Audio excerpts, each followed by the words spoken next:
Carmen Delgado se detuvo en seco frente al escaparate de la tienda de segunda mano Tesoros Olvidados, en la calle principal de San Esteban del Valle. Sus ojos se fijaron en una fotografía enmarcada que descansaba entre un jarrón de cerámica agrietado y una lámpara de los años 80. Era Mateo, su Mateo. Con 12 años, sonriendo junto a otros 5 niños que no reconocía, todos vestidos con uniformes de algún tipo de club o actividad que nunca recordaba haber autorizado. 23 años habían pasado desde que su hijo desapareció camino a la escuela en esta misma calle. 23 años de noches sin dormir, de matrimonios destruidos, de terapias que no llegaban a ninguna parte. Y ahí estaba él, preservado en una fotografía que nunca había visto antes. San Esteban del Valle es uno de esos pueblos donde todos se conocen, donde las montañas abrazan las casas de techos rojos y donde los secretos, se supone, no pueden esconderse por mucho tiempo. Ubicado a 50 kilómetros al norte de la capital provincial, con sus 4.000 habitantes, 2 plazas principales y una sola escuela secundaria, parecía el lugar menos probable para que un niño simplemente se desvaneciera. Carmen había vivido toda su vida aquí. Había crecido corriendo por estas mismas calles empedradas. Había conocido a Roberto, su esposo, en el festival del pueblo cuando tenían 17 años, y había dado a luz a Mateo en el pequeño hospital municipal. La rutina era predecible. Roberto trabajaba en la fábrica de conservas a las afueras del pueblo, ella administraba la pequeña farmacia familiar y Mateo iba caminando a la escuela todas las mañanas, un trayecto de apenas 6 cuadras que había hecho cientos de veces. El 15 de marzo del año 2000, Mateo salió de casa como siempre, con su mochila azul marino y su termo de chocolate caliente. La maestra, señora Herrera, notó su ausencia durante el pase de lista de las 8:15. A las 9, llamó a Carmen para preguntar si el niño estaba enfermo. El mundo de Carmen se desplomó en ese instante. Las primeras horas fueron un torbellino de búsquedas desesperadas. Roberto abandonó la fábrica y recorrió cada calle, cada callejón, cada rincón del pueblo. Carmen llamó a todos los padres de los compañeros de clase. Los vecinos se organizaron en grupos de búsqueda. Para las 6 de la tarde, había 40 personas peinando los campos circundantes con linternas. La investigación policial inicial estuvo dirigida por el subcomisario Valdez, un hombre de 50 años que llevaba 15 en el pueblo y que nunca había enfrentado algo así. Sus métodos fueron básicos. Interrogó a la familia, a los maestros, a algunos vecinos. Revisó los registros de delincuentes sexuales en la zona, que resultaron ser inexistentes. Contactó con la policía provincial, que envió 2 agentes adicionales durante una semana. Los niños no desaparecen así como así, repetía Valdez, debe haberse ido por su cuenta, ya aparecerá, pero Mateo nunca apareció, los primeros meses fueron los más duros. Carmen dejó de comer regularmente, perdió 15 kilos y desarrolló un insomnio crónico que la tenía despierta hasta las 4 de la madrugada. Cuando finalmente el agotamiento la vencía, Roberto intentó mantener la normalidad, seguir trabajando, pero sus compañeros notaron que cometía errores constantemente, que se quedaba inmóvil mirando al vacío durante largos periodos. El matrimonio comenzó a resquebrajarse alrededor del 6º mes. Roberto creía que debían seguir adelante, aceptar que Mateo probablemente había muerto y tratar de reconstruir sus vidas. Carmen se negaba rotundamente a esa posibilidad. Está vivo, decía. Una madre sabe estas cosas. Las discusiones se volvieron diarias, después silenciosas, después inexistentes.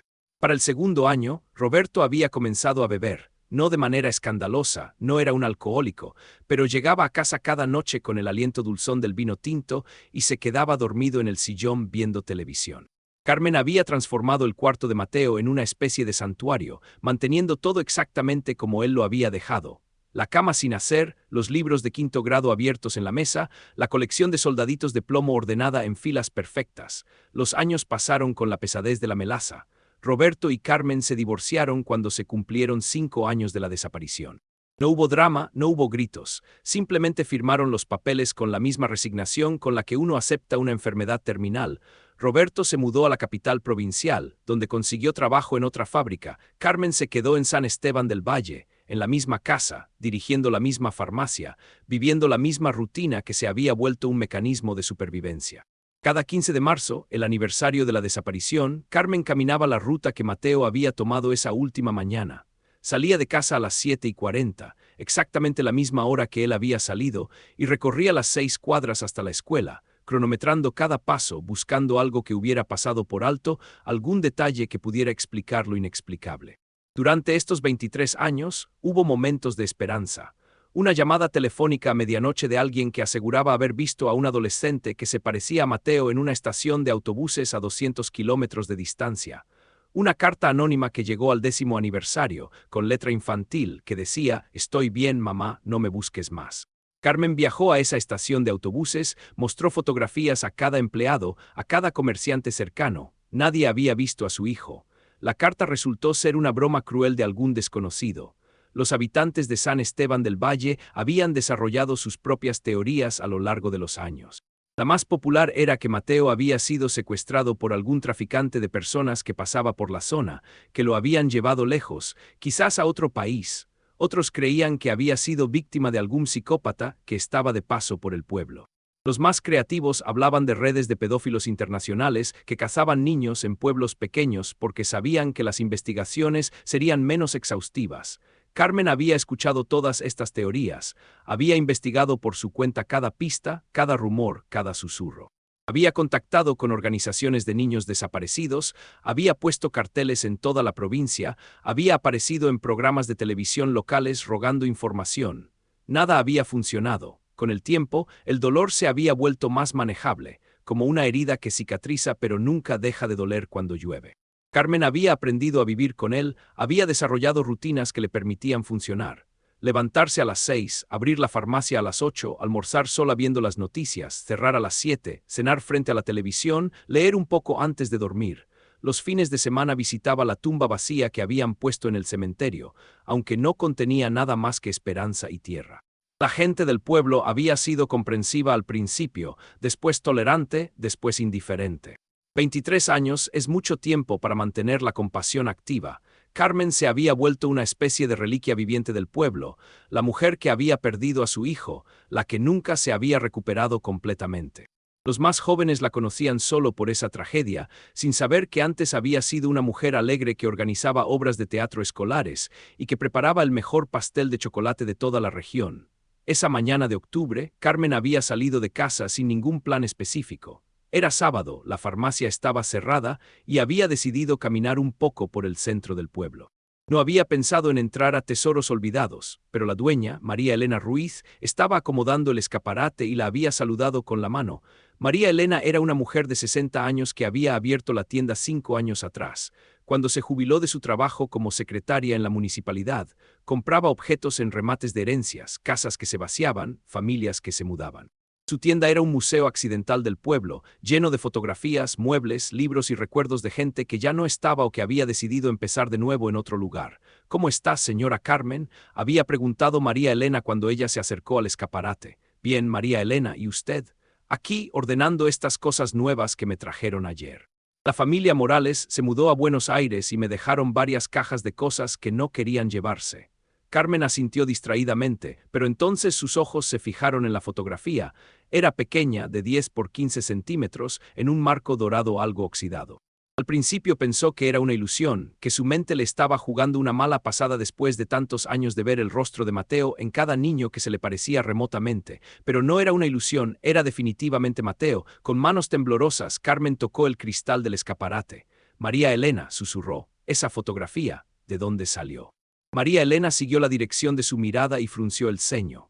¿Cuál? La de los niños en uniforme. Estaba en una de las cajas de los Morales, creo. ¿Por qué? ¿Puedo verla más de cerca? María Elena notó algo extraño en la voz de Carmen, una urgencia que no había escuchado antes. Abrió la puerta de la tienda y tomó la fotografía del escaparate.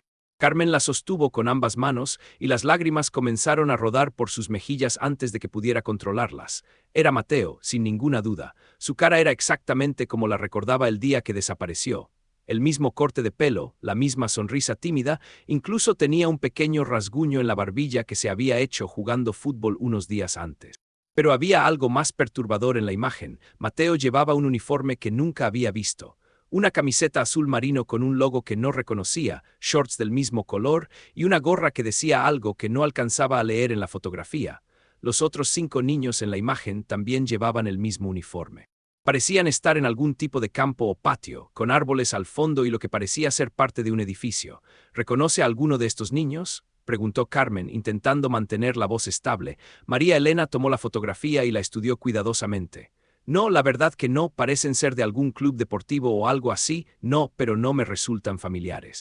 ¿Estás segura de que esto vino de casa de los Morales? Bueno, estaba en una de las cajas que me dieron, pero ya sabe cómo son estas cosas. A veces las familias van juntando fotografías de distintos lados a lo largo de los años. Puede haber llegado de cualquier lugar. Carmen examinó la fotografía más detenidamente. En la parte de atrás había algo escrito a mano con tinta azul: Campamento Verano 2000 Grupo 3. El corazón le dio un vuelco. 2000 era el año en que Mateo había desaparecido. María Elena podría preguntarle a los Morales de dónde sacaron esta fotografía exactamente. Por supuesto, querida, ¿pasa algo? Carmen dudó por un momento. ¿Cómo explicar que uno de los niños en esa fotografía era su hijo desaparecido? ¿Cómo decir que esa imagen representaba la primera pista real que había tenido en 23 años? Es que uno de estos niños se parece mucho a alguien que conocía. María Elena asintió comprensivamente. Claro, a veces pasa eso con las fotografías viejas. Déjeme llamar a Patricia Morales esta misma tarde, a ver qué me puede decir. Carmen salió de la tienda con una fotocopia de la imagen que María Elena había hecho para ella. Caminó hasta su casa como en trance, estudiando cada detalle de la fotografía.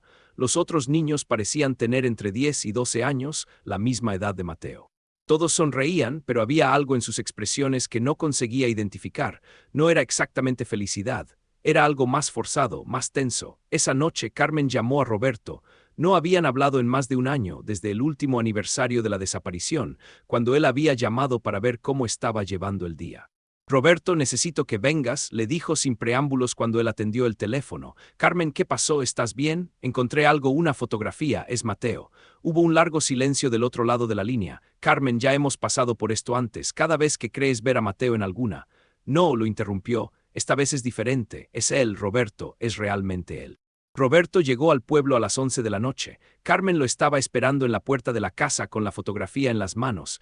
Él había envejecido considerablemente en los años que llevaban separados. Tenía el pelo completamente gris, arrugas profundas alrededor de los ojos y había ganado peso, pero cuando vio la imagen su expresión cambió completamente. Dios mío, murmuró, es él.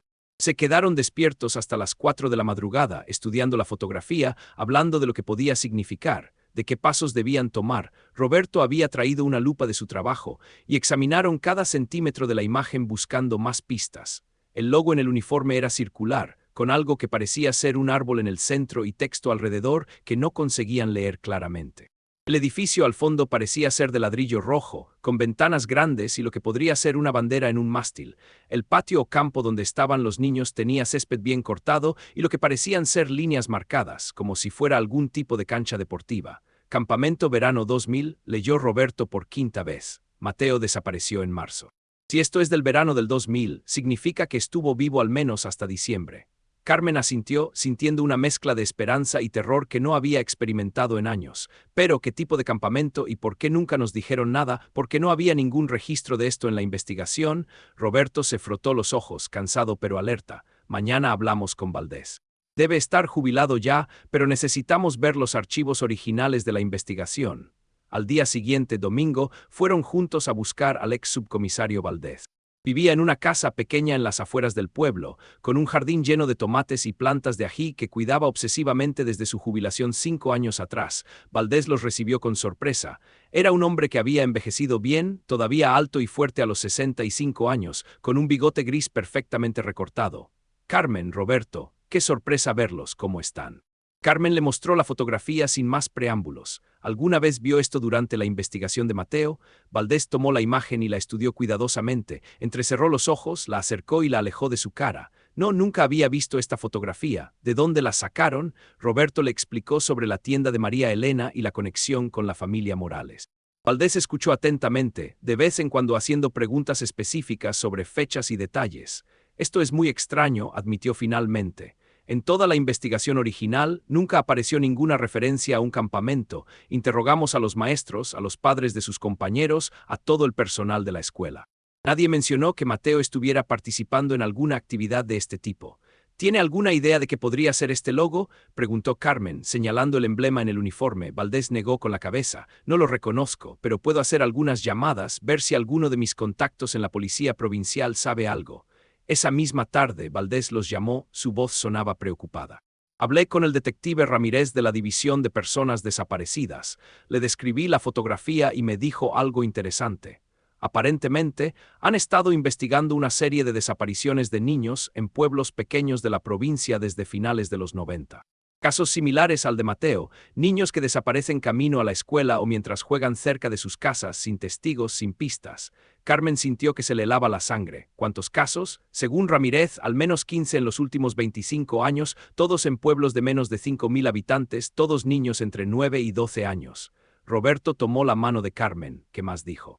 Que quiere ver esa fotografía lo antes posible. Puede ser la primera pista real que tienen en todos estos años. El detective Ramírez llegó a San Esteban del Valle el martes por la mañana. Era un hombre de unos 40 años, delgado, con ojos intensos y una manera de hablar directa que inmediatamente inspiraba confianza. Había traído consigo un archivo grueso lleno de fotografías, reportes policiales y mapas. Se reunieron en la comisaría local, en la misma oficina donde Valdés había dirigido la investigación original 23 años atrás. Ramírez extendió el contenido de su archivo sobre la mesa y Carmen se dio cuenta de que estaba viendo las caras de otros niños desaparecidos, otros Mateos, otras familias destruidas, otros misterios sin resolver. Este es Daniel Herrera, dijo Ramírez, señalando la fotografía de un niño de pelo rizado y ojos grandes. Desapareció en Villa Mercedes en 1998, tenía 10 años. Esta es Lucía Sánchez, de Pueblo Nuevo, desapareció en 2001, 11 años, y este es Federico Gómez de los Aromos, 2003, 9 años. Carmen estudió las fotografías, todos los niños tenían algo en común, eran atractivos, de apariencia saludable, con sonrisas luminosas, parecían ser niños felices de familias estables. ¿Hay algún patrón geográfico?, preguntó Roberto. Ramírez desplegó un mapa de la provincia marcado con alfileres rojos. Todos los pueblos están en un radio de 150 kilómetros. La mayoría ocurrieron durante el período escolar entre marzo y noviembre, y en todos los casos la investigación inicial fue, digamos, limitada. ¿Qué quiere decir con limitada?, preguntó Carmen. Las comisarías locales no estaban preparadas para este tipo de casos. Se asumía que eran escapes, secuestros casuales o casos aislados. Nunca se vio el patrón más amplio hasta que yo comencé a trabajar en la división hace 5 años y empecé a conectar los casos. Ramírez estudió la fotografía de Mateo con una lupa profesional. Este logo, creo que lo he visto antes. Pasó varios minutos revisando carpetas hasta que encontró lo que buscaba, un reporte policial de 2003 que incluía el testimonio de un testigo en el caso de Federico Gómez. Aquí, una mujer dijo haber visto a Federico subirse a una camioneta azul el día que desapareció, describió que el conductor llevaba una gorra con un logo similar a este. Carmen se inclinó sobre el reporte. Siguieron esa pista. El investigador local dijo que no se pudo verificar la información. La mujer era mayor, tenía problemas de vista y no se consideró un testimonio confiable. Durante las siguientes 2 horas, Ramírez les explicó los detalles de otros casos. Había patrones perturbadores. Varios testigos habían mencionado vehículos similares, hombres que hablaban con niños en las cercanías de escuelas, actividades supuestamente relacionadas con deportes o campamentos que nunca se pudieron verificar.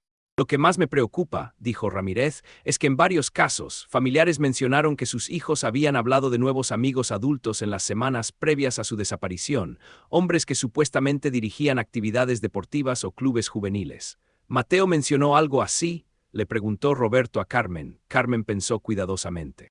Los recuerdos de esas últimas semanas eran borrosos, pero había algo, ahora que lo mencionas, sí. 1 o 2 veces habló de un señor que había visto en la plaza, que le había preguntado si le gustaba el fútbol. Yo no le di importancia en ese momento. Ramírez tomó notas meticulosamente. ¿Recuerda algún otro detalle? ¿Cómo describía a este hombre?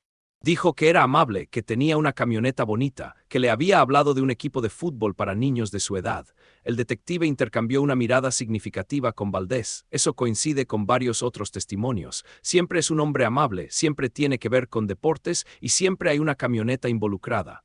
Carmen sintió una mezcla de náuseas y furia.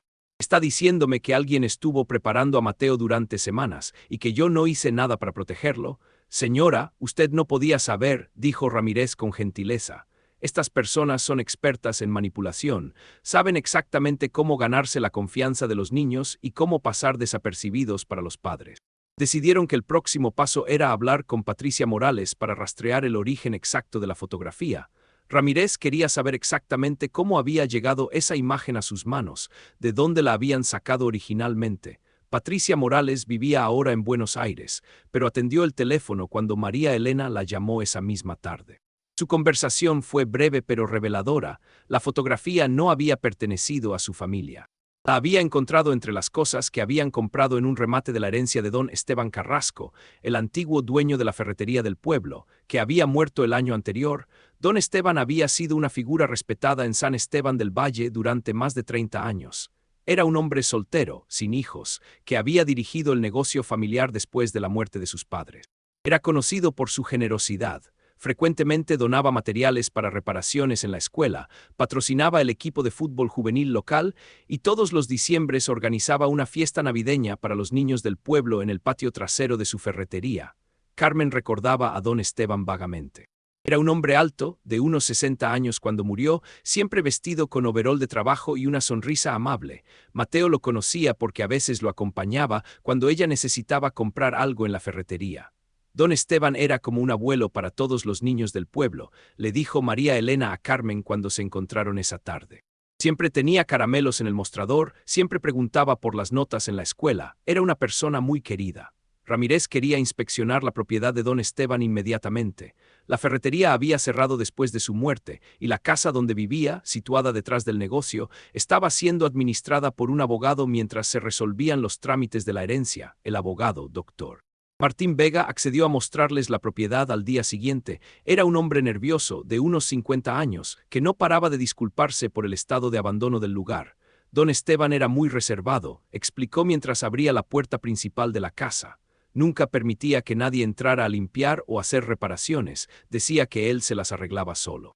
La casa era pequeña pero estaba llena de cosas. Pilas de revistas, herramientas, cajas de repuestos para la ferretería, pero lo que más impactó a Carmen fue la cantidad de fotografías que había por todas partes. No eran fotografías familiares normales, eran imágenes de niños del pueblo a lo largo de los años.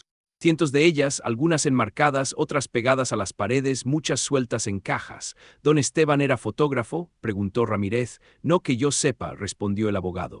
Pero siempre tenía una cámara cuando organizaba las fiestas navideñas o cuando ayudaba en los eventos escolares. Carmen se movía por la casa como en una pesadilla, reconocía muchas de las caras en las fotografías, niños que habían crecido en el pueblo, algunos que ahora eran adultos, pero había algo perturbador en la manera como estaban organizadas las imágenes. No parecían recuerdos casuales, parecían una colección meticulosa. En el dormitorio principal, Ramírez encontró algo que hizo que se le erizara la piel. Dentro del ropero, detrás de la ropa colgada, había un mapa de la provincia idéntico al que él tenía en su oficina, pero este estaba marcado con alfileres de diferentes colores. Los alfileres rojos coincidían exactamente con los pueblos donde habían ocurrido las desapariciones. Necesito que salgan de aquí inmediatamente, dijo Ramírez con voz tensa. Esto es una escena del crimen. El doctor Vega estaba pálido. ¿Qué está insinuando? Estoy diciendo que don Esteban Carrasco era probablemente parte de una red de secuestro de niños y que esta casa necesita ser procesada por un equipo forense completo. Carmen se apoyó contra la pared, sintiendo que las piernas le temblaban. Durante todos estos años, el hombre que había secuestrado a su hijo había estado viviendo a 5 cuadras de su casa. Había comprado medicamentos en su farmacia, la había saludado amablemente en la calle, había asistido al funeral vacío que ella había organizado en el 2º aniversario de la desaparición de Mateo. ¿Cómo es posible que nadie se diera cuenta?, murmuró. Porque era la persona perfecta para pasar desapercibida, respondió Ramírez. Un hombre mayor, respetado en la comunidad, sin familia propia pero con interés genuino en los niños, el disfraz perfecto. Esa noche, mientras el equipo forense de la Policía Provincial procesaba la casa de don Esteban, Carmen no podía dormir. Cada vez que cerraba los ojos, veía la imagen de Mateo caminando hacia la escuela esa última mañana y la imagen de don Esteban sonriendo detrás del mostrador de la ferretería. Roberto se había quedado en el pueblo para apoyarla. Habían cenado juntos por primera vez en años, pero ninguno de los dos había comido mucho. ¿Crees que Mateo todavía esté vivo?, le preguntó Carmen. Roberto tardó mucho en responder. No lo sé, pero ahora al menos vamos a saber qué le pasó. Al día siguiente, Ramírez los llamó temprano. El equipo forense había encontrado cosas que confirmarían sus peores temores. En el sótano de la casa, detrás de un panel falso, habían descubierto una habitación secreta con más fotografías, documentos y lo que parecía ser un sistema de comunicación por radio. Necesitan venir a la comisaría, dijo Ramírez. Hay cosas que deben ver. En la comisaría, Ramírez les mostró el contenido de lo que habían encontrado. Había listas de nombres de niños, con detalles sobre sus rutinas, sus familias, sus personalidades. El nombre de Mateo estaba en una de esas listas, junto con información detallada sobre sus horarios escolares y sus gustos. Pero lo más impactante eran los documentos que sugerían que don Esteban no había trabajado solo. Había correspondencia con al menos 3 personas más, identificadas solo por nombres en clave: el profesor, el doctor y el entrenador. Esto confirma lo que sospechábamos, dijo Ramírez. No estamos hablando de un pedófilo solitario, es una red organizada que ha estado operando durante décadas. Una de las cartas, fechada en abril del 2000, un mes después de la desaparición de Mateo, mencionaba algo sobre traslados exitosos, y el nuevo grupo ya está adaptado. Otra carta de diciembre de ese mismo año hacía referencia a la fotografía del grupo de verano y mencionaba que todos los sujetos están respondiendo bien al programa. Carmen leyó estas palabras con horror y fascinación. Era la primera vez en 23 años que tenía información concreta sobre lo que había pasado con su hijo. ¿Qué significan estos traslados?, preguntó. Basándome en lo que he visto en casos similares en otras partes del país, respondió Ramírez, creo que los niños eran movidos entre diferentes ubicaciones, probablemente para evitar que fueran reconocidos y para mantenerlos desorientados.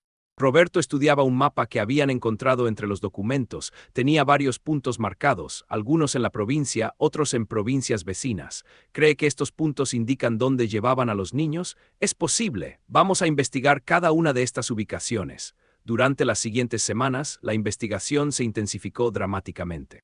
El caso se había convertido en una prioridad para la policía provincial, y habían asignado un equipo completo de detectives para trabajar en él. Uno por uno, comenzaron a identificar a las otras personas involucradas en la red.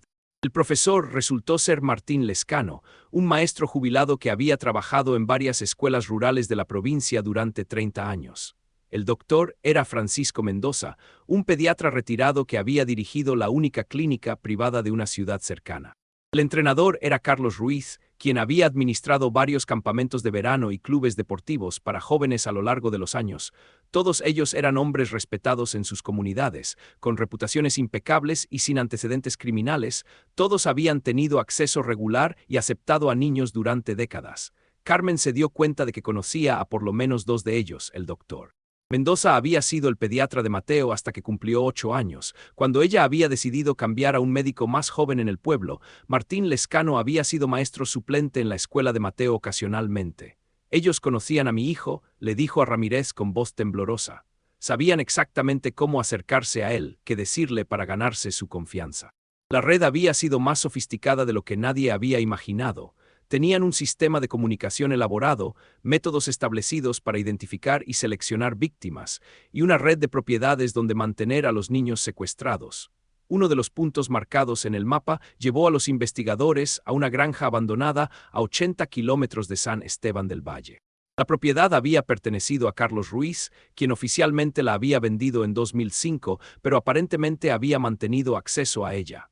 Cuando el equipo forense inspeccionó la granja, encontraron evidencia de que había sido usada para alojar niños durante periodos extensos.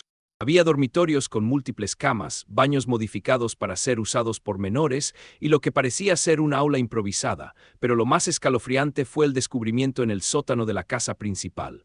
Una serie de celdas pequeñas, cada una con una cama, un balde y una pequeña ventana enrejada.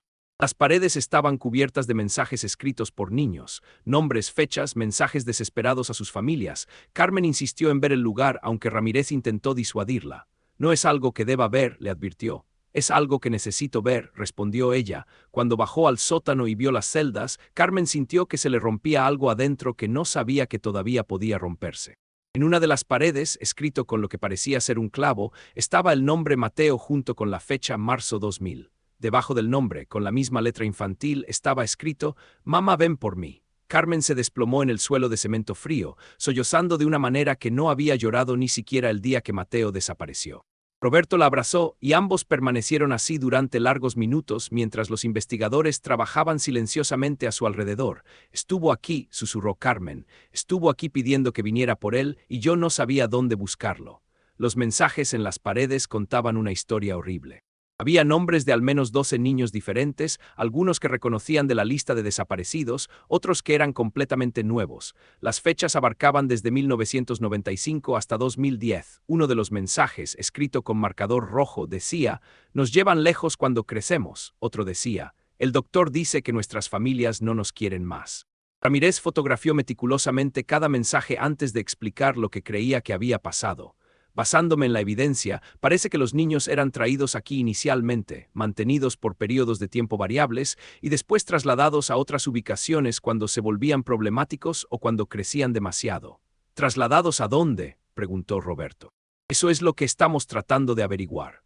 La investigación reveló que la red había tenido conexiones con redes de tráfico de personas más grandes que operaban a nivel nacional e internacional. Los niños más pequeños eran frecuentemente vendidos a familias que no podían adoptar legalmente. Los más grandes eran sometidos a diferentes formas de explotación. Pero no todos los niños habían sido trasladados lejos. Los investigadores descubrieron que algunos habían sido mantenidos relativamente cerca, en propiedades controladas por la red, con identidades completamente nuevas. Una de las ubicaciones marcadas en el mapa era una granja en funcionamiento a 120 kilómetros del pueblo, propiedad de una pareja mayor que supuestamente se dedicaba a la agricultura orgánica. Cuando los investigadores llegaron, encontraron algo que nadie había esperado: 4 adultos jóvenes de entre 20 y 30 años que habían sido reportados como desaparecidos cuando eran niños. Uno de ellos era Lucía Sánchez, quien había desaparecido a los 11 años en 2001, ahora tenía 33 años, y había estado viviendo en la granja bajo el nombre de María durante más de 2 décadas. Cuando los investigadores le mostraron fotografías de su familia original, Lucía inicialmente no los reconoció. Había sido condicionada durante años a creer que sus padres habían muerto en un accidente automovilístico y que la pareja de la granja, a quienes llamaba tío y tía, la habían rescatado de un orfanato. La reunión de Lucía con sus padres reales fue devastadora y hermosa al mismo tiempo. Sus padres habían envejecido 20 años en los 2 días desde que la policía los había contactado. Lucía era ahora una mujer adulta que no recordaba su vida anterior y que había sido psicológicamente manipulada para aceptar una realidad completamente fabricada. Carmen observó la reunión desde lejos, sintiendo una mezcla de esperanza y desesperación. Si Lucía había sobrevivido, podía ser que Mateo también estuviera vivo en algún lugar. Los otros 3 adultos encontrados en la granja tenían historias similares. Todos habían sido niños desaparecidos, todos habían sido condicionados a aceptar nuevas identidades, y todos habían vivido durante años sin saber que sus familias reales los estaban buscando, pero ninguno de ellos era Mateo. La búsqueda se intensificó. Basándose en los documentos encontrados y en los testimonios de los sobrevivientes, los investigadores identificaron al menos 6 ubicaciones más donde podrían haber estado manteniendo niños secuestrados. Una de estas ubicaciones era particularmente prometedora: un complejo de cabañas en las montañas que había sido administrado por Carlos Ruiz bajo el nombre de Campamento Águila Dorada.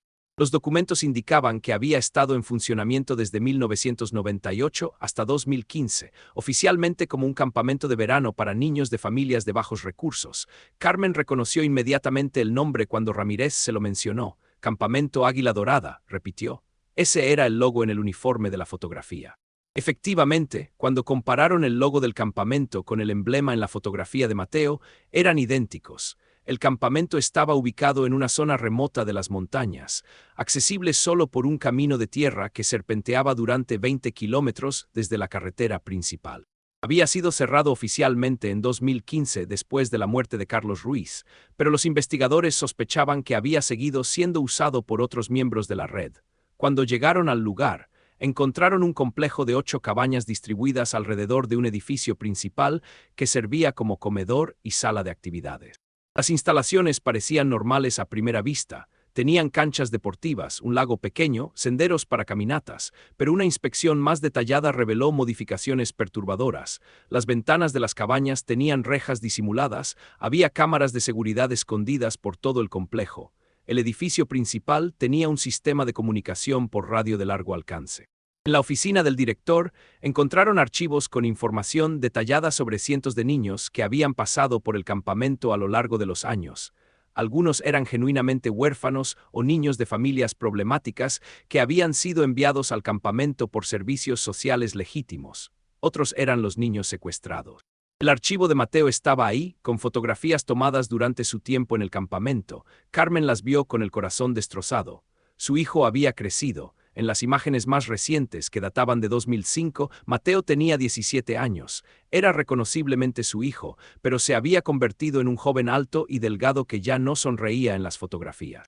Las notas en su archivo eran clínicas y escalofriantes. Sujeto inicialmente resistente al programa, respondió bien a técnicas de aislamiento para 2003, completamente integrado, excelente candidato para transferencia fase 2. ¿Qué significa transferencia fase 2? Preguntó Carmen con voz temblorosa. Ramírez revisó otros archivos buscando referencias similares. Parece que era el término que usaban cuando trasladaban a los jóvenes mayores a otros programas. Algunos eran enviados al extranjero, otros eran integrados en operaciones comerciales controladas por la red. Una de las carpetas contenía correspondencia sobre un programa de trabajo en una fábrica textil en una provincia del norte. Varios de los jóvenes que habían pasado por el campamento habían sido enviados allí como trabajadores. Los investigadores contactaron inmediatamente con las autoridades de esa provincia y una semana después recibieron noticias que cambiaron todo. La fábrica textil había sido cerrada por violaciones laborales en 2018, pero había registros de sus empleados durante los años que había estado en funcionamiento. Entre esos registros estaba el nombre Mateo Carrasco. Le habían dado el apellido de Don Esteban como parte de su nueva identidad. Mateo había trabajado en esa fábrica desde 2005 hasta 2018.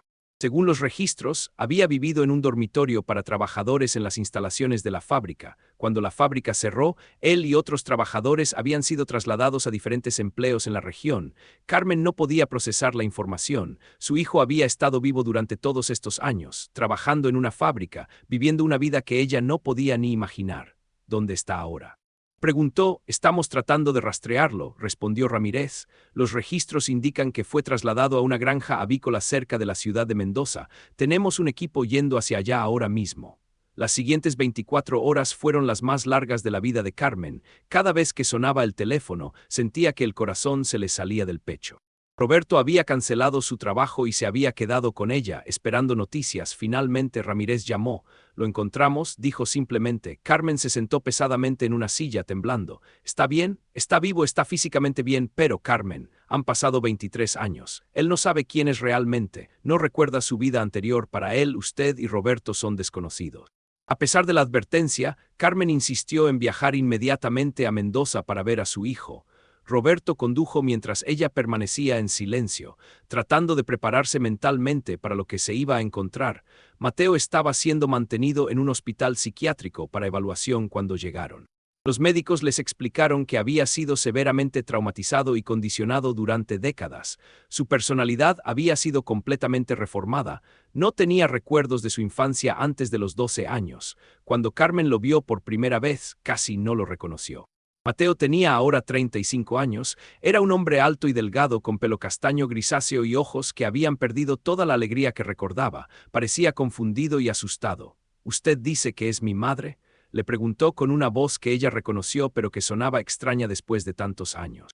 Sí, mi amor, respondió Carmen luchando por no llorar, soy tu mamá. Mateo la estudió cuidadosamente, como si estuviera tratando de encontrar algo familiar en su cara. No la recuerdo, dijo finalmente.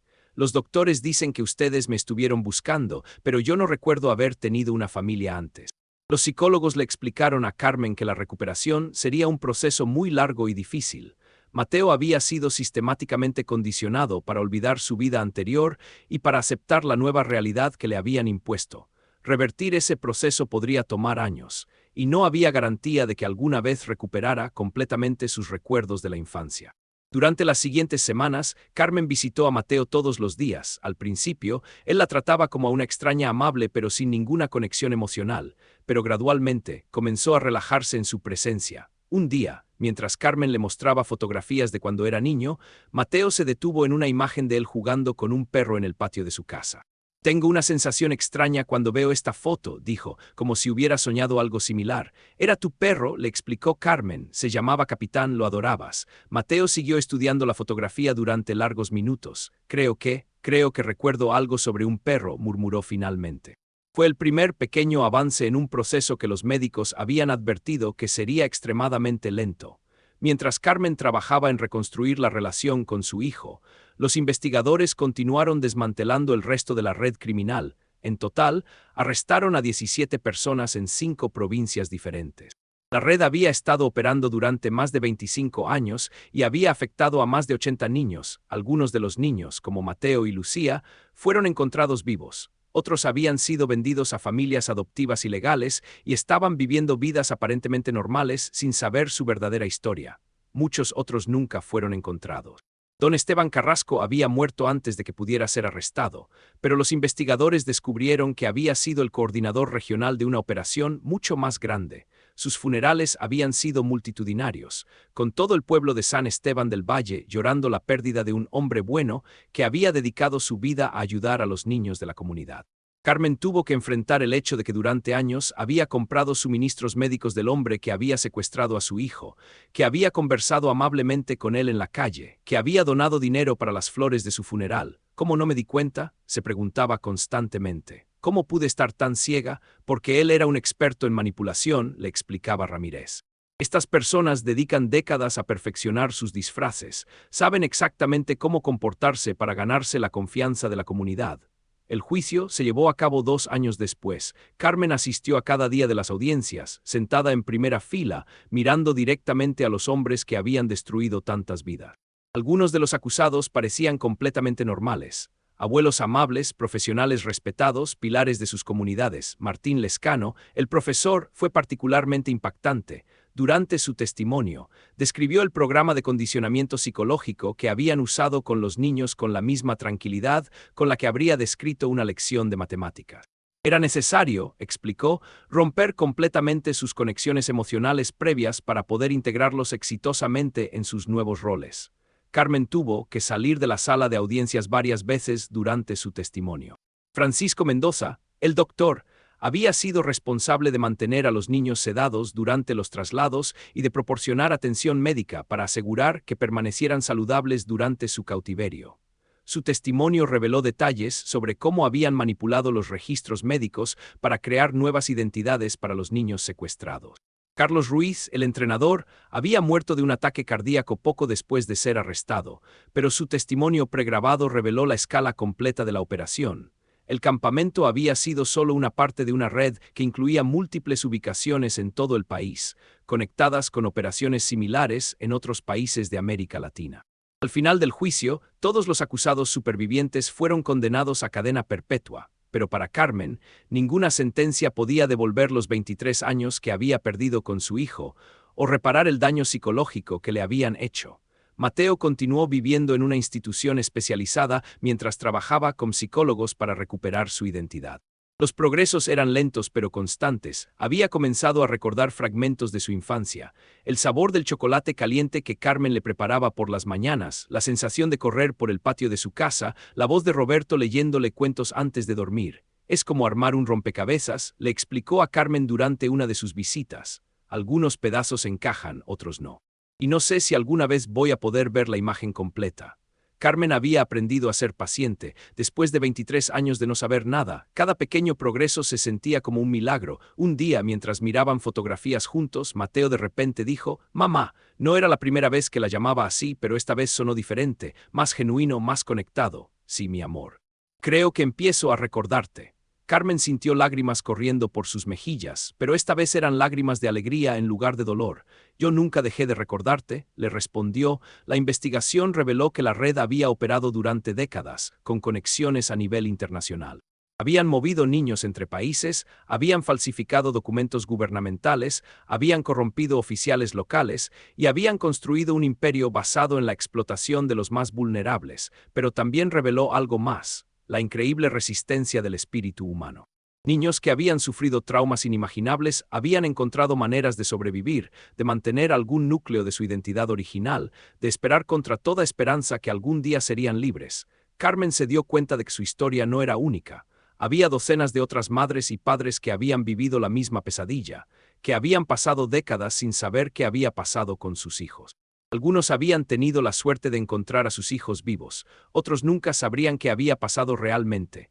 3 años después del descubrimiento de la fotografía en la tienda de segunda mano, Carmen y Mateo habían construido una nueva relación. No era la misma que habrían tenido si él nunca hubiera sido secuestrado. Demasiadas cosas habían cambiado para eso. Pero era real y estaba basada en amor genuino y en la determinación de ambos de seguir adelante. Mateo había decidido quedarse en San Esteban del Valle después de ser dado de alta del hospital. Había comprado una casa pequeña cerca de la de Carmen y trabajaba como carpintero, un oficio que había aprendido durante sus años en cautiverio.